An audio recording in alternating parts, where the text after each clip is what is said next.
પણ જો ને ધન્ય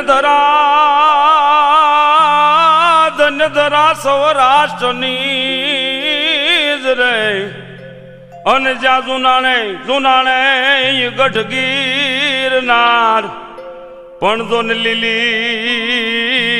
લીલી પરિક્રમા જો કોઈ કરે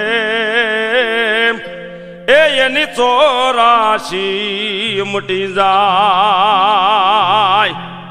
લીલી પરિક્રમા જો કોઈ કરે ભાવથી પ્રેમથી તો પછી એની 84 મટી જાય। અને એમાં જુનાગઢનો જૂનો ગિરનાર જાણે વાદળથી વાતો કરતો હોય। ગિરનાર લીલી પરિક્રમા કરવા ભક્તો તો આવે જ, પણ સાથ શ્રી કૃષ્ણ ભગવાન પણ આવે, જ્યાં જટાધારી જોગી સંતો અને સાધુઓએ ગેલી ગુફામાં રહીને તપ કરેલા હોય। અને લીલી પરિક્રમા તુલસી વિવાહના દિવસે એટલે કે ઠાકરના લગ્ન થઈ ગયા પછી ચાલુ થતી હોય। અને તમે જીવનમાં એકવાર લીલી પરિક્રમા કરો એટલે જીવન ધન્ય બની જાય હો, કારણ કે લીલી પરિક્રમા કર્યા પછી 68 તીર્થ સ્થાનોનું ફળ મળે છે, કેમ કે ગિરનારમાં 33 કરોડ દેવતાનો વાસ છે। તો આજે મારે ગિરનાર લીલી પરિક્રમાનો મહિમા ગાવો છે કે લીલી પરિક્રમા ચાલુ કેમ છે, કોણે કરી, અને 36 કિલોમીટર લાંબી પરિક્રમા 4 દિવસ સુધી ચાલે છે, કારતક સુદ 11ના દિવસથી લઈને પૂનમ સુધી। તો લીલી પરિક્રમાની મહિમાની વાત કરું તો શરૂઆતના સમયમાં સાધુ સંતો પોતાના તપ માટે લીલી પરિક્રમા કરતા હતા, અને તેમાંના એક સાધુ ઝીણા બાવા હતા। પણ ઝીણા બાવા કોઈ સાધારણ સંત નહોતા, તે એક મહાપુરુષ